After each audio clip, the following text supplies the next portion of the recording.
With all the politics going on out there, Facebook and every place else, I just want to say that my name's Aaron Freed and I approve this message.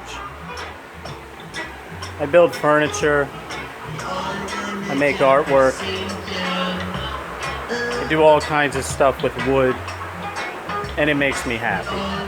That's what makes me happy is building things out of wood.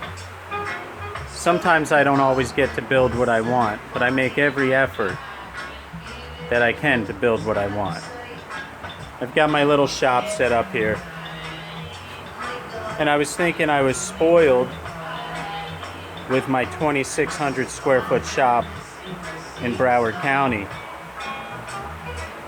But hanging out in this place in my backyard,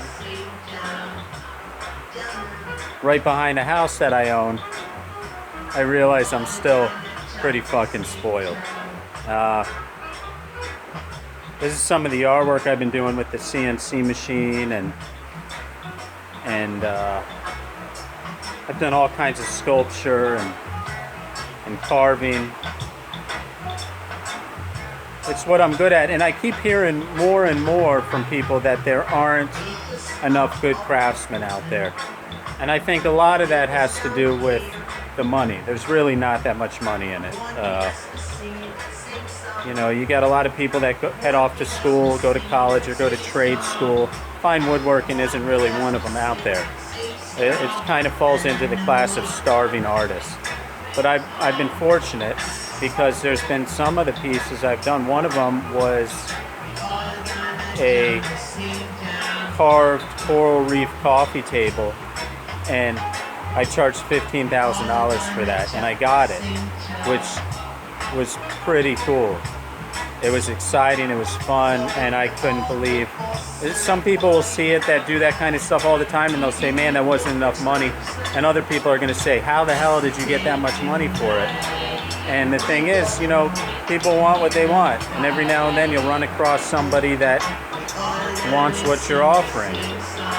I decided a while ago, and part of the reason I moved up here was that the work that you do, the things that you produce, what you do, that's who you are. And if you get a bunch of jobs building cabinets, maybe you enjoy building cabinets and you want to be a cabinet builder, and that's great. I enjoyed building cabinets for a little while, and the money's good, especially doing kitchens, but there's tons of kitchen cabinet companies out there, and as soon as you start doing cabinets, you take pictures of cabinets, you put cabinets online, and next thing you know, you're the cabinet guy, and then everybody's calling you to make cabinets. And same goes for tables. If you make tables all the time, especially commercial production tables, there's good money in that. But if that's all you're doing, and those are all the only pictures that you're putting online, you become the table guy. And that's what you're going to be doing, is making tables. So when I decided I wanted to get a little more artistic with the woodworking I'm doing, I had to sacrifice the money, and I decided that I wanted to make artistic furniture and build things artistically. And part of that was talking people into doing it. Now, with a client base that was mostly wanting cabinets and wanting things cheap, part of talking them into doing that was providing it to them at a cost they could afford. So some of the stuff I did, I was probably making $5 an hour on, doing intricate carvings and the stuff with the resin inlay that's backlit. I wanted to do that, and so I gave them the price they could afford and turned down some of the higher paying kitchen jobs because I didn't want to be the cabinet guy. I wanted to be the guy that was doing stuff nobody else was doing, or doing something original, or doing something fun. And so I made that happen. And then I ended up getting that coffee table, which so far I believe is the nicest piece that I built. I'll show you a little clip of it. But the point I'm making is, do what you enjoy doing, and bend everything else in your life, I think, to accommodate that. Part of the reason I moved up here to Fort Pierce is I bought a house for less than 100 grand on a half acre with a detached 3-car garage. Now there's no industry out here. There's no business out here, or there's very little. But I'm also the only woodworker around. And if I'm spending most of my time in the shop building stuff, it doesn't matter where I'm at, because I could deliver down to Miami if I need to, or Fort Lauderdale, or up north, to some places that have more money to spend on fine furniture.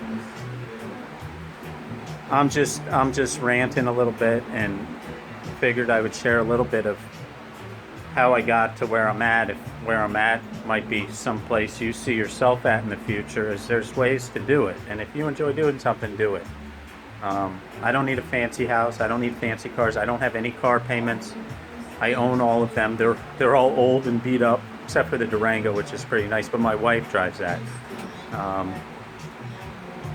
But you know, you can make it work. If there's something that you want to be doing, you can make it work. You may have to make some sacrifices along the way and give up some of the things that bring comfort to your life. But if you're working a job you don't like 8, 10, 12 hours a day to pay for that supposed comfort that you want in your life, it seems like most of the day you'd be uncomfortable. So what's the point? Again, you know, as far as politics goes, I stay out of that shit. I don't want to be involved. I got my little bubble that I'm living in. I live in a bubble. I heard we may have a hurricane coming. I figure if it's important enough, people around me will let me know. I don't watch the news. I figure the best thing I could do for people around me is be happy, because if I'm happy, maybe it'll rub off on some other people around me. So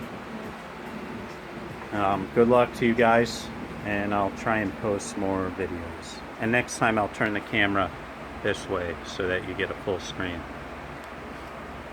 See ya.